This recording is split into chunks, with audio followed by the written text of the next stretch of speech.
Good morning सर्व विद्यार्थ्यांचं स्वागत. हा व्हिडिओ बनवायचं कारण विद्यार्थ्यांना MBA अथवा MCA सेकंड इयरचे फॉर्म भरण्यासाठी खूप साऱ्या अडचणी येत होत्या आणि त्यांना ह्या अडचणी येऊ नयेत, फॉर्म कसा भरायचा याबद्दल माहिती मिळावी यासाठी हा आपण व्हिडिओ बनवत आहोत. सर्व विद्यार्थ्यांना रिक्वायर्ड डॉक्युमेंटची लिस्ट मी व्हॉट्सअपच्या ग्रुपवरती ऑलरेडी सेंड केलेली आहे. कोणत्या कासाठी कोणते डॉक्युमेंट्स हवेत हे तुम्ही पाहिलेलं आहे. फक्त EWS आणि EBC ह्या 2 कास्टच्या विद्यार्थ्यांना नवीन इन्कम सर्टिफिकेट मार्च 2025 पर्यंत व्हॅलिड असणारे इन्कम सर्टिफिकेट काढायचं आहे. बाकी कोणत्याही कास्टला आत्ता इन्कम सर्टिफिकेटची गरज नाही. त्यामुळं 10 ऑगस्टच्या पूर्वी विद्यार्थ्यांनी ऑनलाईन फॉर्म कोणत्याही परिस्थितीत फिल करायचा आहे. फॉर्म महाडीबीटीच्या वेबसाईटवरती गेल्यानंतर लॉग इन केल्यानंतर तुम्हाला ही स्क्रीन दिसेल. प्रथम तुम्ही प्रोफाईलमध्ये जायचं आहे.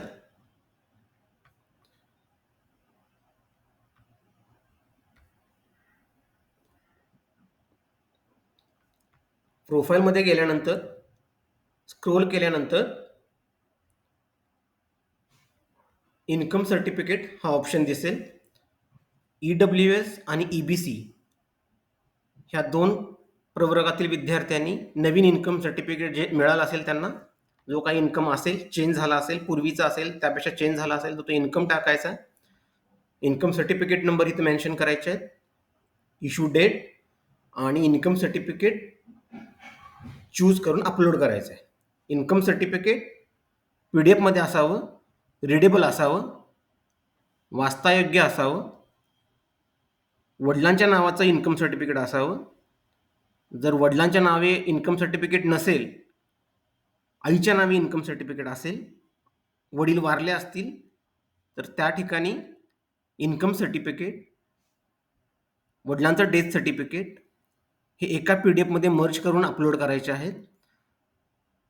मुलींच्या केसमध्ये जर लग्न झालं असेल तर त्यांच्या मिस्टरांचं इन्कम सर्टिफिकेट असेल तर त्या ठिकाणी income certificate plus marriage certificate ह्या 2 गोष्टी मर्ज करायच्या आहेत. एक PDF बनवायची त्याची आणि ती PDF इथं अपलोड करायची आहे. कोणत्याही परिस्थितीत सर्व कागदपत्र ओरिजिनल अपलोड करायचे आहेत. हे अपलोड करून झाल्यानंतर ॲड्रेस इन्फॉर्मेशन, अदर इन्फॉर्मेशनमध्ये कोणताही चेंज करायची गरज नाही. त्यानंतर करंट कोर्समध्ये क्लिक केल्यानंतर तुम्ही फर्स्ट इयरचे डिटेल्स मागच्या वर्षी जे भरलेले असतील ते ऑलरेडी तुम्हाला इथं दिसतील. तर तुम्हाला हे फर्स्ट इयरचे डिटेल्स डिलीट करायचे आहेत. पण डिलीट करण्यापूर्वी हा अपलोड कॅप ID सर्टिफिकेट जे मागच्या वर्षी तुम्ही कॅप ID सर्टिफिकेट अपलोड केलं होतं, जे ॲडमिशन कन्फर्मेशन लेटर अपलोड केलं होतं, ते तुम्हाला इथून डाउनलोड करून घ्यायचं आहे. हे डाउनलोड करून घ्यायचं कारण काय?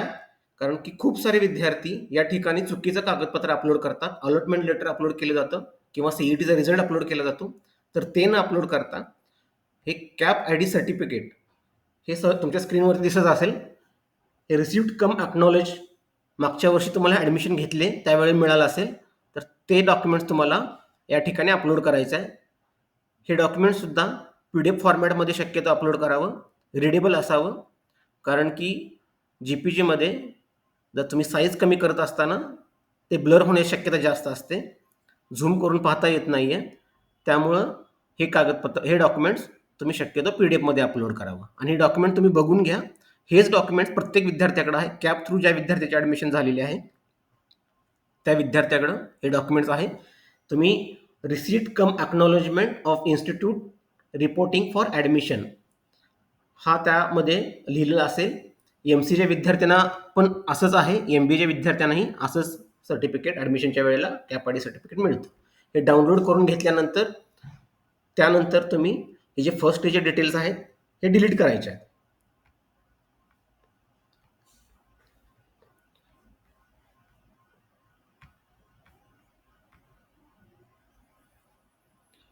यानंतर इथे असणारी सर्व इन्फॉर्मेशन डिलीट झालेले आहे. तुम्हाला पुन्हा ही इन्फॉर्मेशन भरायची आहे. पण या ठिकाणी ॲडमिशन इयर निवडताना फर्स्ट इयरचं तुमचं ॲडमिशन 2023 झालेलं आहे. त्यामुळे 2023 हा ऑप्शन निवडायचा आहे. कारण की तुमचं फर्स्ट इयरला ॲडमिशन 2023 होतं आणि सेकंड इयरचं ॲडमिशन 2024 आहे. आपण सर्वप्रथम फर्स्ट इयरचे डिटेल्स भरतो इथे.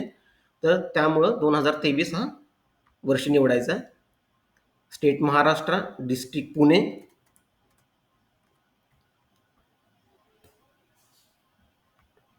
तालुका हवेली.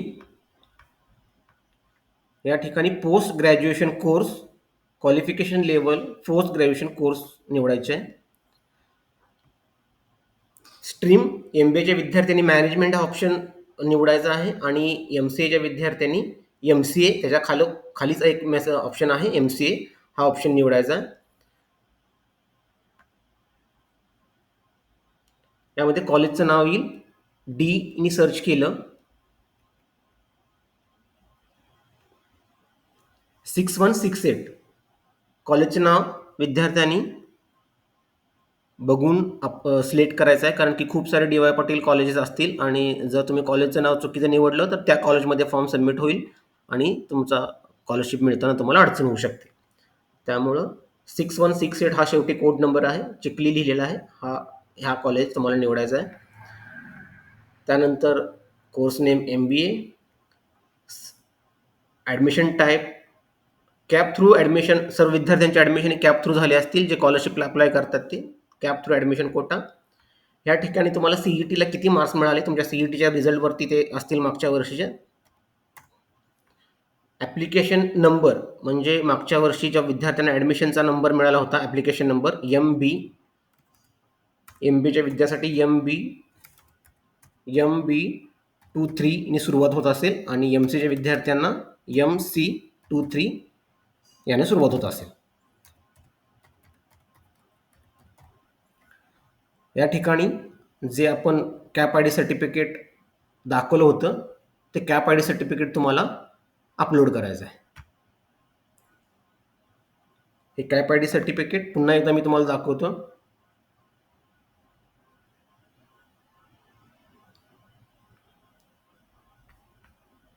हे कॅप ID सर्टिफिकेट आहे. हेच कॅप ID सर्टिफिकेट तुम्हाला अपलोड करायचं आहे. प्रत्येक विद्यार्थ्याला हे मिळालेलं आहे ॲडमिशन घेताना. त्यामुळे हे तुम्ही शोधा अथवा हे मागच्या वर्षी जे केले ते डाउनलोड करून घ्या.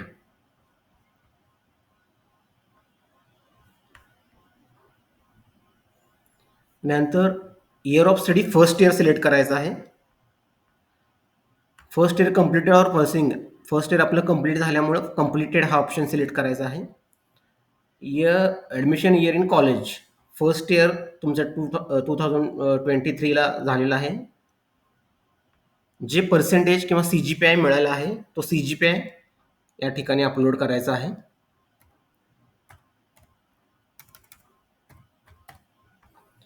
रिझल्ट पास असाल तर पास विथ KT काटे असाल तर पास विथ AT KT हा ऑप्शन निवडायचा आहे. ॲडमिशन आता हा फॉर्म भरतो मी OBC कॅटेगरीचा भरतोय त्यामुळे इथं OBC दिसेल. तुम्ही जर जनरल कॅटेगरीतून भरत असाल तर तो दिसेल. कोणत्या अदर कॅटेगरीजमधून तुम्ही फॉर्म भरत असाल तर तुम्हाला ते कॅटेगरी दिसेल. या ठिकाणी सेकंड सेमिस्टरचं मार्कशीट अपलोड करायचं आहे तुम्हाला. आता सेकंड इयरचं मार्कशीट अपलोड करताना तुम्ही ही काळजी घ्यायची आहे. ऑनलाईन रिझल्ट आला आहे. हार्ड कॉपी युनिव्हर्सिटीकडून अजून मिळालेली नाही आहे. जर ऑनलाईन रिझल्ट आला आहे तो डाउनलोड करून कॉलेजमधून त्या रिझल्टवरती प्रिन्सिपल सरांची साईन आणि स्टॅम्प घेऊनच तो रिझल्ट अपलोड करायचा आहे. अदरवाईज विदाऊट स्टॅम्प किंवा सिग्नेचरचा रिझल्ट अपलोड केला तर तुमचा फॉर्म रिजेक्ट होऊ शकतो.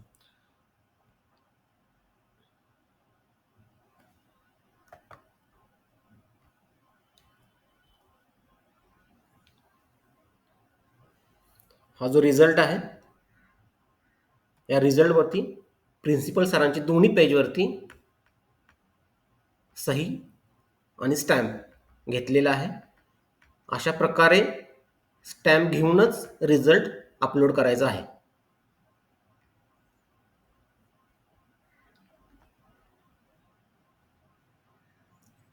मोड रेग्युलर.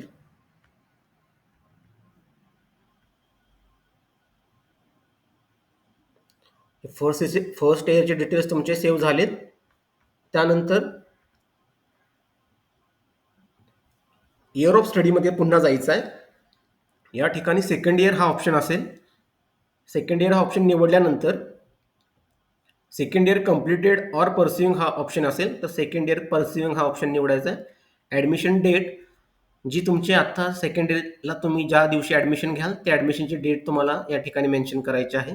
जी फीज पेड केलेली आहे ती फीज, सेकंड इयरची फीज जी आहे ती काही भरले असेल तुम्ही तर या ठिकाणी सर्व विद्यार्थ्यांनी 0 मेन्शन करायचं आहे. ओबीसी, एनटी, एसबीसी, ओपन कोणतीही कास्ट असली तरी फीज पेड 0 हा ऑप्शन निवडायचा आहे. आणि या ठिकाणी जी फीज तुम्ही पेड केली ती रिसीट अपलोड करायची आहे सेकंड इयरची. पण एस-सी व एस-टीच्या विद्यार्थ्यांना कोणतीही फीज नाही आहे, तर त्या ठिकाणी त्या विद्यार्थ्यांनी बोनाफाईड सर्टिफिकेट अपलोड करायचं आहे. बोनाफाईड सर्टिफिकेट हे सेकंड इयरचं अपलोड केलेलं असावं. यापूर्वी फर्स्ट इयरचं जे बोनाफाईड सर्टिफिकेट आहे ते चालणार नाही आहे. तुम्हाला त्यासाठी महाविद्यालयातून नवीन बोनाफाईड घ्यावं लागेल आणि 10 तारखेच्या पूर्वी ते बोनाफाईड घेऊन तुम्ही हा फॉर्म भरण्यासाठी तयार राहा. बाकीच्या कास्टच्या विद्यार्थ्यांनी ज्यांनी फीज पे केलेली आहे, मुली असतील मुलींसाठी जर फ्री झाला आहे तरीही त्यांना एक डेव्हलपमेंट फी आहे 13,072 किंवा 8,000 MCA असेल, 9,000 काय असेल ती. तर जी काय फीज पे केली आहे ती फीजची रिसीट, सेकंड इयरची फीजची रिसीट तुम्हाला या ठिकाणी upload, first इयरची fees receipt upload करायची नाही आहे. सेकंड इयरची फीज रिसीट अपलोड करायची आहे, तीही PDF स्वरूपात अपलोड करायची आहे. त्यानंतर सेव्ह.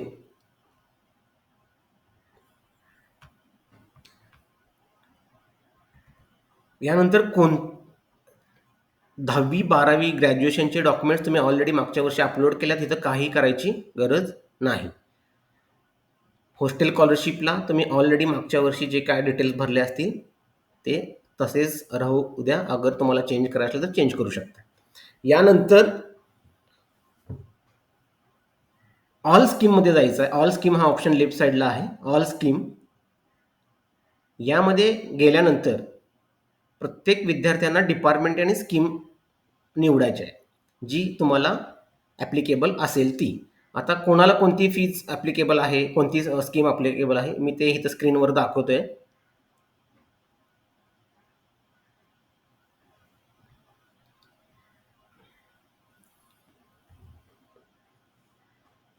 आता या ठिकाणी मी ओपन EWS किंवा ABC यांच्यासाठी director of technical education he scheme आपली डिपार्टमेंट असेल आणि त्यांच्यासाठी 2 स्कीम आहेत, राजे छत्रपती शाहू महाराज EBC आणि पंजाबराव देशमुख हॉस्टेल स्कॉलरशिप. SCच्या कास्टच्या विद्यार्थ्यांना social justice and special assistance हे डिपार्टमेंट सिलेक्ट करायचं आहे. आणि ज्यांचे इन्कम बिलो 2.50 lakh आहे त्यांना government of India post matric scholarship याचा स्क्रीनशॉट तुम्ही काढून घ्या आणि तुम्हाला जी ॲप्लिकेबल असेल स्कीम ती स्कीम तुम्हाला निवडायची आहे. मी ग्रुपवरती हे डिटेल्स पण पाठवून देईन, त्याप्रमाणे तुम्हाला स्कीम सिलेक्ट करायची आहे. स्कीम चुकला तर मागच्या वर्षी जी स्कीम तुम्ही जे निवडलेली आहे तीच निवडायची आहे.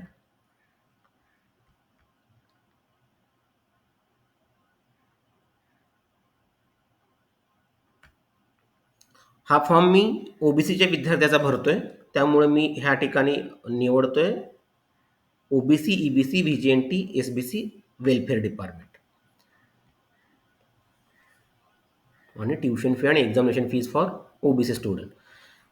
विद्यार्थ्यांनी स्कीम कोणती निवडायची आहे याचे डिटेल्स मी ग्रुपवरती तुम्हाला पुन्हा एकदा पाठवून देतोय. या ठिकाणी अप्लाय. आता सर्व विद्यार्थ्यांनी ही काळजी घ्यायची आहे की is this a renewal application, हे तुमचं रिन्युअल ॲप्लिकेशन आहे, त्यामुळे तुम्ही या ठिकाणी येस हा ऑप्शन निवडायचा आहे. सर्व विद्यार्थ्यांनी, सर्व प्रवर्गातले विद्यार्थ्यांनी रिन्युअल ॲप्लिकेशन येस हा ऑप्शन निवडायचा आहे. या ठिकाणी तुम्हाला प्रिव्हियस इयरचे ॲप्लिकेशन नंबर मेन्शन करण्यास सांगितले जाते. तर बऱ्याच विद्यार्थ्यांना मागच्या वर्षीचा फॉर्मचा नंबर माहीत नसेल, तर त्या विद्यार्थ्यांनी माय अप्लाइड स्कीम लेफ्ट साईडला एक ऑप्शन आहे माय अप्लाइड स्कीम हिस्ट्री, तर तो ऑप्शन सिलेक्ट करायचा यामध्ये तुम्ही 23-24चा जो ॲप्लिकेशन फॉर्म भरला होता, तो तुम्हाला दिसेल. यामध्ये अप्रूव्ड ॲप्लिकेशनमध्ये असेल तो फॉर्म. अप्रूव्ड ॲप्लिकेशनला सिलेक्ट केल्यानंतर हा ॲप्लिकेशन आयडी तुम्हाला मिळेल. हा ॲप्लिकेशन आयडी तुम्हाला कॉपी करून त्या ठिकाणी पेस्ट करावं लागेल आणि व्ह्यू फॉर्म प्रिव्हियस इयरचे एखादं डॉक्युमेंट तुमच्याकडं नसेल, तर व्ह्यू फॉर्म केल्यानंतर मागच्या वर्षीचा फॉर्म तुम्हाला दिसेल. या फॉर्ममध्ये तुम्ही जे मागील वर्षी कागदपत्र अपलोड केले असतील, ते सर्व कागदपत्र तुम्हाला या ठिकाणी दिसतील. तुम्ही ते डाउनलोड करून घेऊ शकता. व्ह्यू अपलोड डॉक्युमेंट्स हा ऑप्शन आहे. या ठिकाणी तुम्हाला सर्व कागदपत्रे जे तुम्ही मागच्या वर्षी अपलोड केले असतील, कॅप आय डी सर्टिफिकेट असेल, जर नसेल तुमच्याकडे तर तेही तुम्ही डाउनलोड करून घेऊ शकता. किंवा या ठिकाणी कास्ट व्हॅलिडिटी, लिव्हिंग सर्टिफिकेट, हे डॉक्युमेंट्स तुम्ही डाउनलोड करून घेऊ शकता. पुन्हा आपण स्कीम अप्लाय करण्यासाठी जाऊया. All scheme.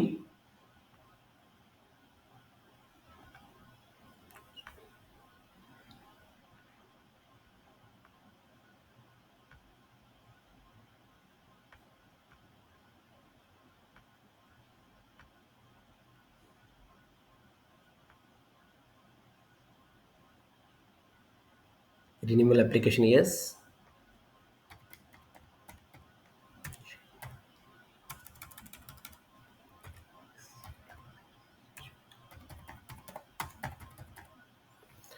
या ठिकाणी डिक्लेरेशन फॉर्म. आता हा ओबीसीचा फॉर्म ज्यावेळी भरतात, ओबीसी, एनटी, एसबीसी ह्या विद्यार्थ्यांना फॉर्म भरताना पुन्हा हे 5 डॉक्युमेंट्स अपलोड करायचा ऑप्शन येतो. हे सर्व डॉक्युमेंट्स त्यांना अपलोड करायचे आहेत. ज्या ठिकाणी रेड मार्क आहेत तेही अपलोड करायचे आहेत आणि ज्या ठिकाणी रेड मार्क नाही तेही डॉक्युमेंट्स अपलोड करायचे आहेत. सर्व डॉक्युमेंट कंपल्सरी आहे.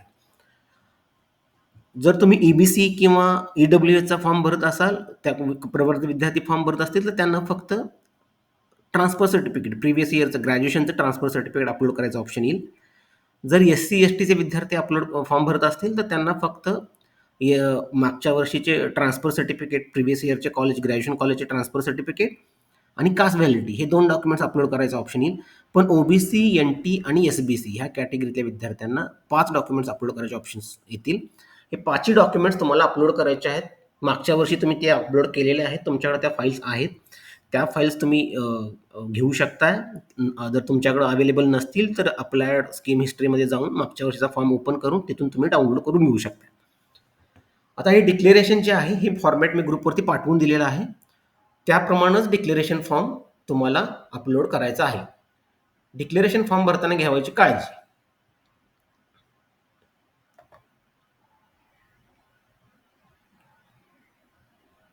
डिक्लेरेशन मी ओपन करून दाखवतोय. या ठिकाणी वडिलांचं नाव किंवा आईचं नाव लिहायचं आहे.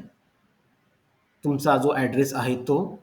तुम्हाला वडिलांना तुमच्या किती अपत्य आहेत, त्यापैकी मुले किती, मुली किती आणि जे ॲडमिशन घेणार आहेत, ज्याचं ॲडमिशन आहे त्याचं नाव इथे आहे. तुम्ही फर्स्ट इयरला असाल, सेकंड इयरला असाल तर सेकंड इयर हा ऑप्शन निवडायचा आहे तुम्हाला. बाकी सर्वावरती खाट मारायचे आहे. स्त्री पुरुष जे नको आहेत ते ऑप्शन सर्व तुम्हाला खोडायचे आहेत. यामध्ये स्कीम अप्लाय करताना फॉर एक्झाम्पल तुम्ही MCA फर्स्ट इयरला, सेकंड इयरला असाल तर जे नको आहे ते सर्व इरेज करायचं आहे. हे लक्षात घ्या. जे तुम्हाला नको आहे ते सर्व इरेज करायचं. फॉर एक्झाम्पल तुम्ही MBA सेकंड इयरचा फॉर्म भरताय तर MBA first year, MBA second year, MCA first second year ह्याच्यावरती तुम्हाला खाट मारायचे आहे. तसंच ट्युशन फी हा 2 प्रकारचे आहेत. एक ओपनच्या विद्यार्थ्यांसाठी वेगळं डिक्लेरेशन आहे आणि एक कॅटेगरीच्या विद्यार्थ्यांसाठी वेगळं डिक्लेरेशन सर्टिफिकेट आहे. मी आता इथं ओबीसी कॅटेगरीसाठी रिक्वायर्ड असणारं दाखवतोय. तर त्या ठिकाणी तुम्ही फॉर एक्झाम्पल ट्युशन फी आणि एक्झामिनेशन फॉर ओबीसी स्टुडंट्स असा जर ऑप्शन तुम्हाला सिलेक्ट करायचा असेल, हे जे बाकीचे 2 ऑप्शन आहेत हे तुम्हाला इरेज करून द्यायचे आहे. दुसरी काळजी घ्यायची आहे, ज्या घरी जर तुमची ह्याच वर्षी जर कोणी तुमच्या भाऊ बहीण जर स्कॉलरशिप घेत असेल तर त्यांचंच फक्त नाव लिहा. याच्यापूर्वी जर स्कॉलरशिप घेतली असेल तर त्याचं नाव लिहायची गरज नाही. या वर्षी म्हणजे अकॅडमिक इयर 24-25 मध्ये जर कोण तुमच्या घरातील भाऊ बहीण जर स्कॉलरशिप घेत असेल तर त्यांचंच फक्त नाव लिहायचं आहे. या ठिकाणी विद्यार्थ्याचं पूर्ण नाव आणि सिग्नेचर घ्यायचे आहे. वडिलांचं पूर्ण नाव, आईचं पूर्ण नाव आणि या ठिकाणी त्यांची स्वाक्षरी घ्यायची आहे. दिनांक ही टाकायचा आहे. आत्ताचा दिनांक हा याच्यावरूनच कळेल की हा फॉर्म मागच्या वर्षी भरला गेला आहे डिक्लेरेशन की ह्या वर्षी भरला गेलेला आहे. हे डिटेल्स भरायचे आहेत.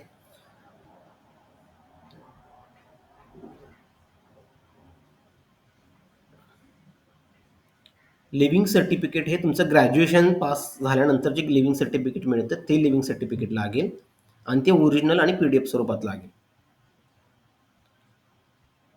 रेशन कार्ड अपलोड करताना विद्यार्थ्यांनी पहिलं आणि शेवटचं दोन्ही पेज एकत्र करून PDF बनवून अपलोड करायचे आहे. हे आणि पहिलं शेवटची पेज आणि पहिलं पेज अशा दोन्ही पेजेस एकत्र करून तुम्हाला ते अपलोड करायचे आहेत.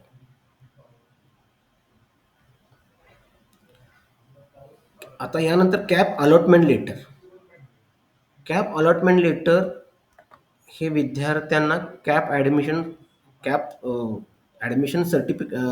ॲडमिशन कन्फर्मेशन सर्टिफिकेट आणि अलॉटमेंट लेटर ह्यामध्ये गोंधळ होतो विद्यार्थ्यांचा. अलॉटमेंट लेटर हे असे असेल, मी तुम्हाला दाखवतो इथे अलॉटमेंट लेटर, ज्यावरती स्पष्ट लिहिलं असेल provisional allotment for cap round. जे काय असेल यामध्ये कुठेही कॉलेजची साईन नसेल, स्टॅम्प नसेल. जे आहे याच्यावरती लिहिले provisional allotment for cap round, हे अलॉटमेंट लेटर तुम्हाला अपलोड करायचं आहे. याच्या व्यतिरिक्त कोणतेही डॉक्युमेंट्स तुम्ही अपलोड करू शकत नाही.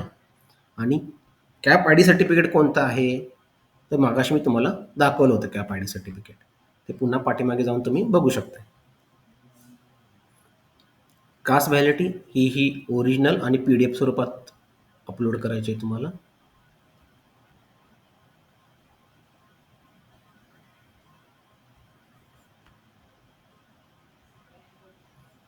त्यानंतर सेव्ह ऑप्शन आल्यानंतर हा तुम्हाला फॉर्म दिसेल. हा फॉर्म पूर्ण तपासून पाहायचा आहे. जर काही त्यामध्ये चूक झाली असेल तर तुम्ही ते सुधारू शकता. हे पूर्ण डॉक्युमेंट पुन्हा एकदा ओपन करून बघू शकता तुम्ही.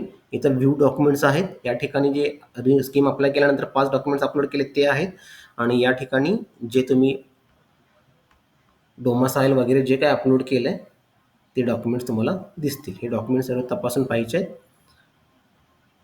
आणि हा सबमिटचा ऑप्शन सबमिट केल्यानंतर सबमिट होऊन जाईल तुमचा फॉर्म.